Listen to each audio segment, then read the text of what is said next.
বাংলাদেশ সরকারের প্রতিক্রিয়া পাওয়ার পর আমেরিকার বিদেশ দপ্তর তারাও কড়া ধাতানি দিয়েছে আলাদা করে। তুলসী গ্যাবার্ড তিনি কিছু স্টেটমেন্ট দিয়েছেন, আর বাংলাদেশ সরকারকে আক্ষরিক অর্থে কড়া ধাতানি দিয়েছেন। হোয়াইট হাউসে সাংবাদিক ব্রিফিং করায়, প্রতিদিন যে সংবাদ ব্রিফিং হয় সেইখানে সেইটা দেওয়া হয়েছে। সেগুলো নিয়ে কিন্তু কোনো জায়গাতে কেউ কিছু বলছেন না। এই যে হোয়াইট হাউসের বিদেশ দপ্তরের ব্রিফিং, এটা প্রতিদিন তারা এই ব্রিফিং করেন, সাংবাদিকদের প্রশ্নের উত্তর দেন, এবং সেইখানে ইউনূস সরকারকে কিন্তু যাকে বলা হয় সহজভাবে এক প্রস্ত ঝাড় দিয়েছেন। আমরা বলবো সে কথা কিভাবে সেই ঝাড়টা দিয়েছে। তবে তার আগে বলি, বাংলাদেশ সম্পর্কে এনডিটিভির সাংবাদিক বিষ্ণু সোমের প্রশ্নের উত্তরে কি বলেছেন তুলসী গ্যাবার্ড। তার মোদ্দা কথা ছিল সংখ্যালঘুদের ওপর অত্যাচার, ইসলামী সন্ত্রাসবাদের প্রসার বাংলাদেশে, এবং সেই সঙ্গে ইসলামিক খেলাফত প্রতিষ্ঠার যে চেষ্টা আছে সারা পৃথিবী জুড়ে বেশ কিছু দেশে, সেই ব্যাপারে তিনি কিছু বক্তব্য করেছেন। বাংলাদেশেও তার কি প্রভাব হচ্ছে এবং সরকার সে বিষয়ে আদৌ যে সচেতন কিংবা সক্রিয় নয়, সেই ব্যাপারটা তিনি তারও উল্লেখ করেছেন।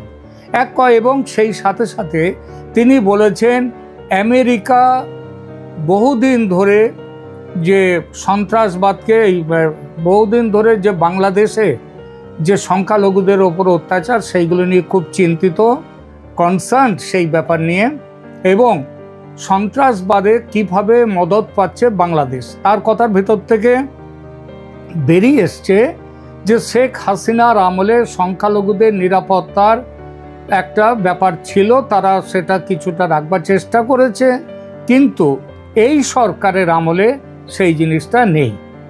এইটাই হচ্ছে তার বক্তব্য। এই অভিযোগগুলো করার প্রায় সঙ্গে সঙ্গে বাংলাদেশের অন্তর্বর্তী সরকারের প্রধান উপদেষ্টার দপ্তর থেকে এর বিরুদ্ধে প্রতিবাদ জানানো হয়েছে। সেই প্রতিবাদগুলো কীরকম, বা তার ভাষাটা অবশ্যই কড়া।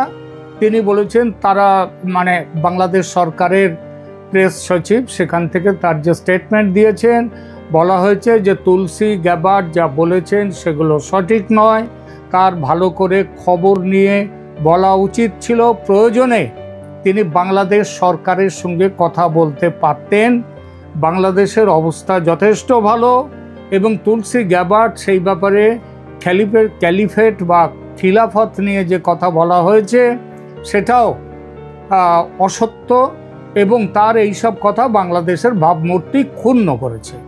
তুলসী গ্যাবার্ডের তোলা অভিযোগগুলোর সত্য মিথ্যা আলোচনায় আমি যাচ্ছি না এখন, কারণ আমার মনে হয় দেশে বিদেশে এবং বাংলাদেশের মানুষ তো বটেই, তারা জানে যে সেই আলোচনার কোনো প্রয়োজন নেই, কারণ তুলসী গ্যাবার্ড কোনো মিথ্যে কথা বলেননি, এবং তিনি যে কথাগুলো বলেছেন বাংলাদেশ সম্পর্কে, শেষ দিকে বাইডেন সরকারও এই কথাগুলোই বলতে চেয়েছে এবং বলেছে বারবার। জ্যাক সুলিভান ভারতে এসছেন, ভারতে এসে কথা বলেছেন এই বাংলাদেশের ইউনূস সরকার কি কাণ্ড ঘটাচ্ছে সেইগুলো নিয়ে কথা হয়েছে ভারতের সঙ্গে, কিন্তু তারা চলে গেছেন। আর ট্রাম্প সাহেব তো সেই দীপাবলির আগেই তিনি একেবারে এক্স হ্যান্ডেলে পোস্ট করে লিখেছেন বাংলাদেশে সংখ্যালঘুদের উপরে কি অত্যাচার হচ্ছে, এবং তিনি এটাও বলেছেন যদি তিনি ক্ষমতায় থাকতেন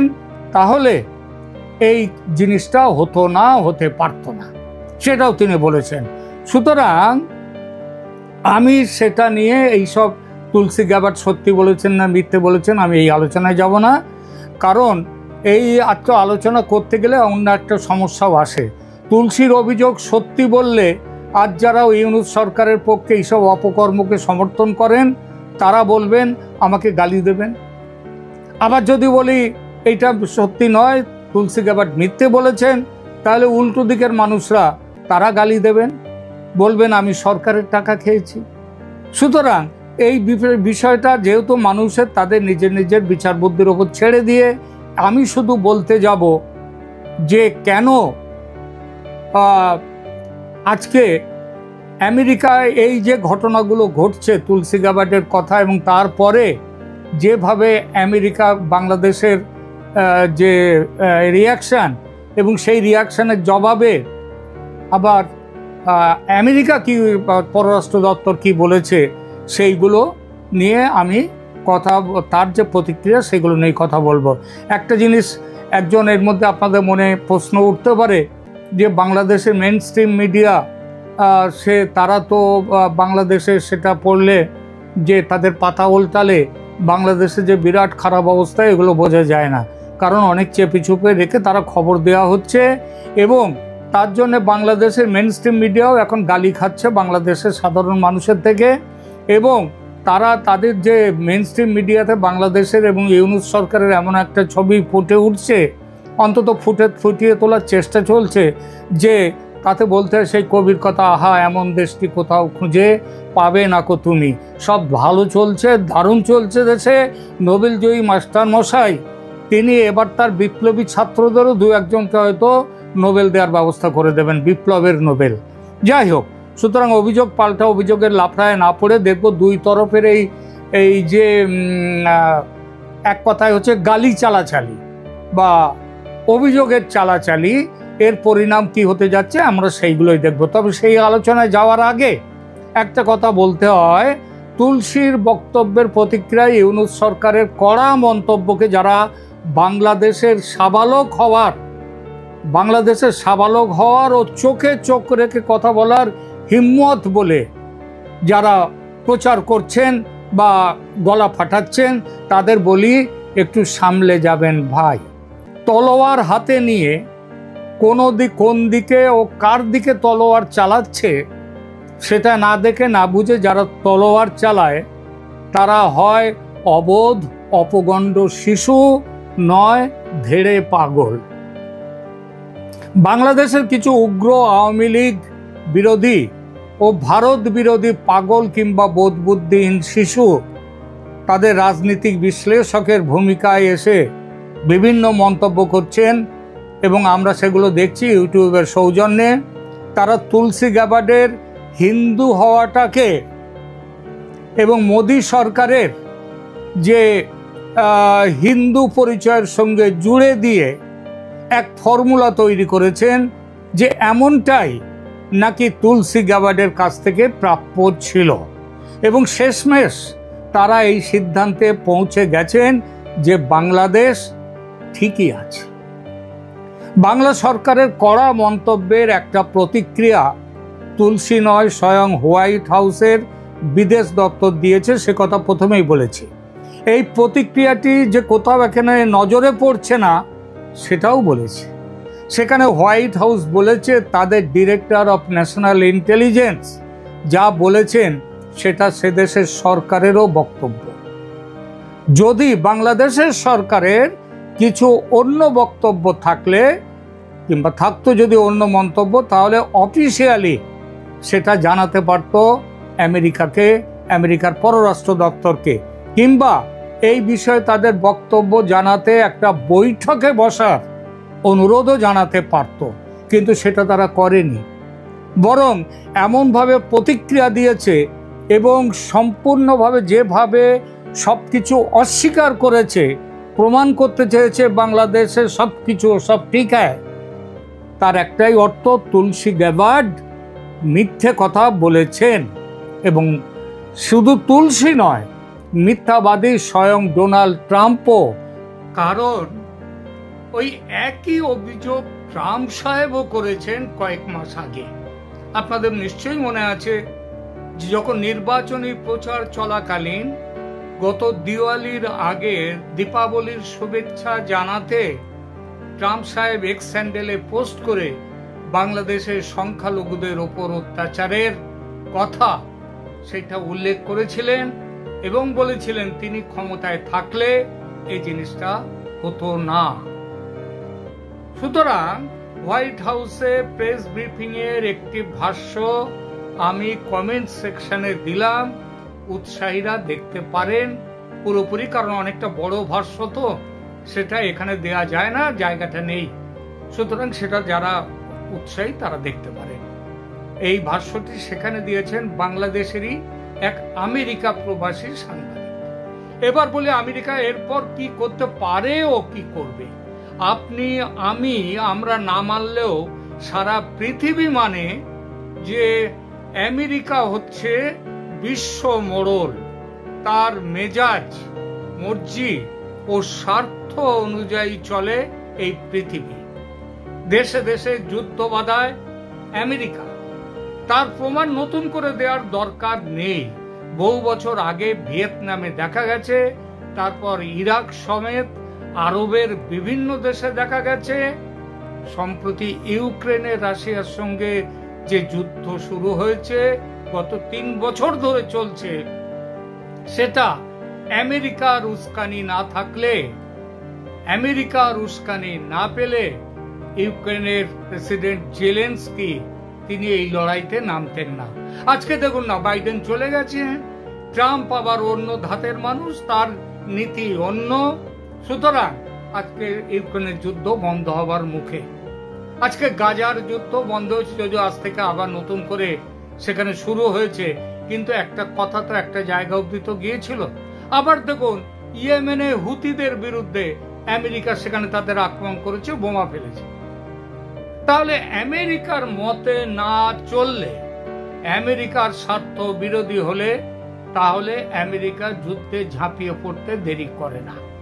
তাহলে প্রশ্ন আসছে, বাংলাদেশের বর্তমান সরকার যে পথে চলছে সেটা প্রেসিডেন্টের ট্রাম্পের নীতির বিরোধী। সে শুধু ধর্মীয় সন্ত্রাসের বিষয় যে তাই নয়, আবার বাংলাদেশের এই নতুন সরকারের, এই অবৈধ ইউনূস সরকারের, তাদের মাথায় আবার পোকা গজিয়েছে।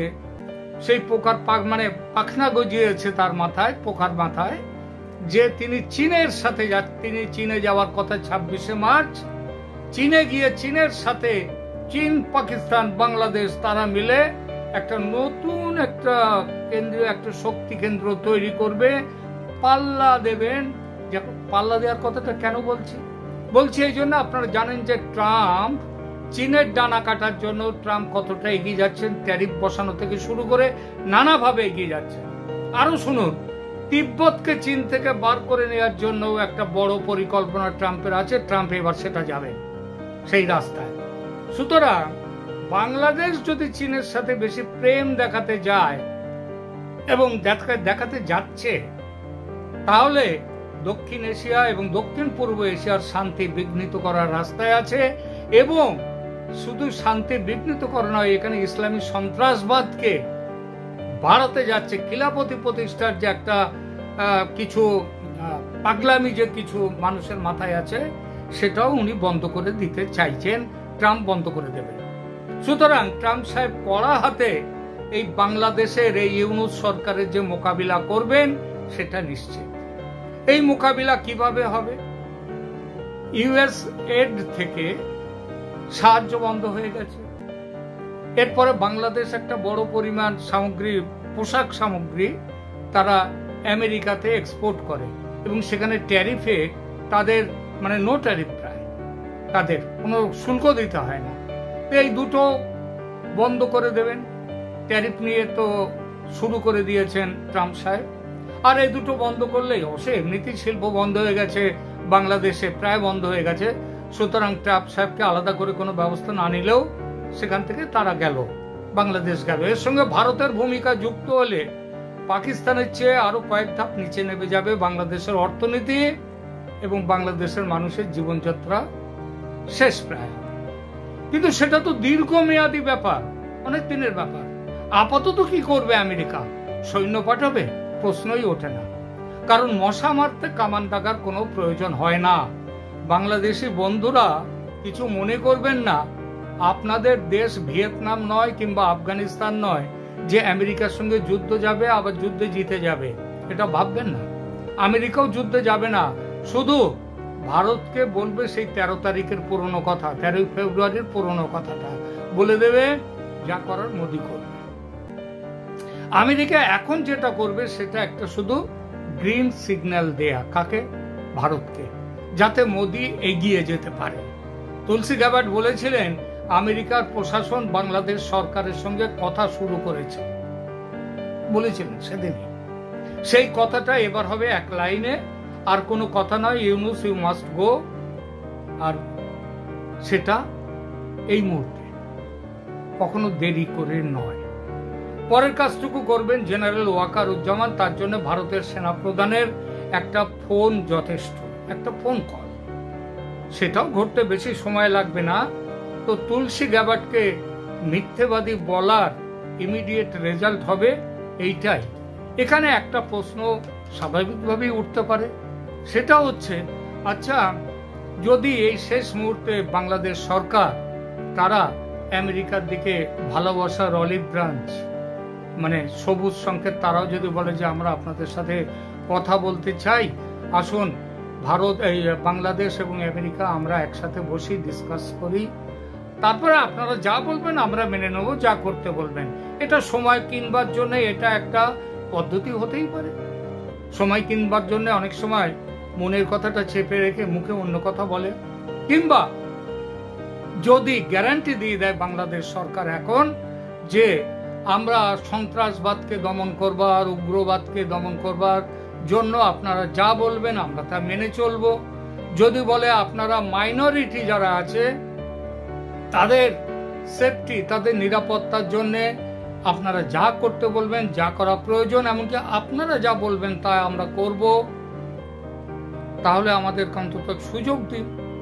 কিংবা যদি বলে যে আমরা সামনের বছর ফেব্রুয়ারি মার্চের মধ্যে নির্বাচন করার একটা ইঙ্গিত দিচ্ছে বাংলাদেশের সরকার, সেই ইঙ্গিত এক এক দিনে এক এক রকম হচ্ছে, কখনো ডিসেম্বর এবছর হচ্ছে, কখনো সামনের বছর মার্চ হচ্ছে, এটা আবার একটুখানি এদের দম আবার একটু ফিরে এলে এই দিনগুলো আরো পিছিয়ে যেতে পারে। তা যদি বলে এখন বাংলাদেশ সরকার যে আপনাদের কথা মতো free, fair and inclusive election আমরা করব, যেটা আজ থেকে মাসখানেক আগেই বাংলাদেশে যে সার্চ দ্য অ্যাফেয়ার্স ঢাকায় যিনি আছেন যুক্তরাষ্ট্রের ট্রেসি জ্যাকবসন, তিনি এই কথা বলেছেন, আজ থেকে প্রায় 1.5 মাস হয়ে গেল প্রায়, তিনি এই কথাটা বলেছিলেন, এটা করতে হবে, গ্যারান্টি দিতে হবে। বাংলাদেশ সরকার সেটা মানে খুব একটা গুরুত্ব দেয়নি। এখন যদি বলে আমরা সেটা গুরুত্ব দিয়ে আপনারা যবে নির্বাচন চাইবেন আমরা তবে নির্বাচন করব, যদি এই কথা বলে, তাহলে কি আমেরিকার একটু মনটা গলবে ট্রাম্প সাহেবের? আমার কিন্তু ধারণা হয় না, কারণ ট্রাম্প সাহেবের পাকা মাথা, কিন্তু পাকা মাথা। তিনি জানেন যে গিরগিটি সময়ে সময়ে রং পাল্টায়, যখন যেটা দরকার সেই রংটা নিজের শরীরে নিয়ে নেয়। তো ইউনূস সরকার হচ্ছে একটি মানে আদ্যন্ত শুরু থেকে শেষ পর্যন্ত একটি গিরগিটি প্রজাতির জীব। সুতরাং এই সরকারকে খুব বেশি তোল্লাই দেয়া আর বরদাস্ত করাটা আমেরিকার স্বার্থ বিরোধী।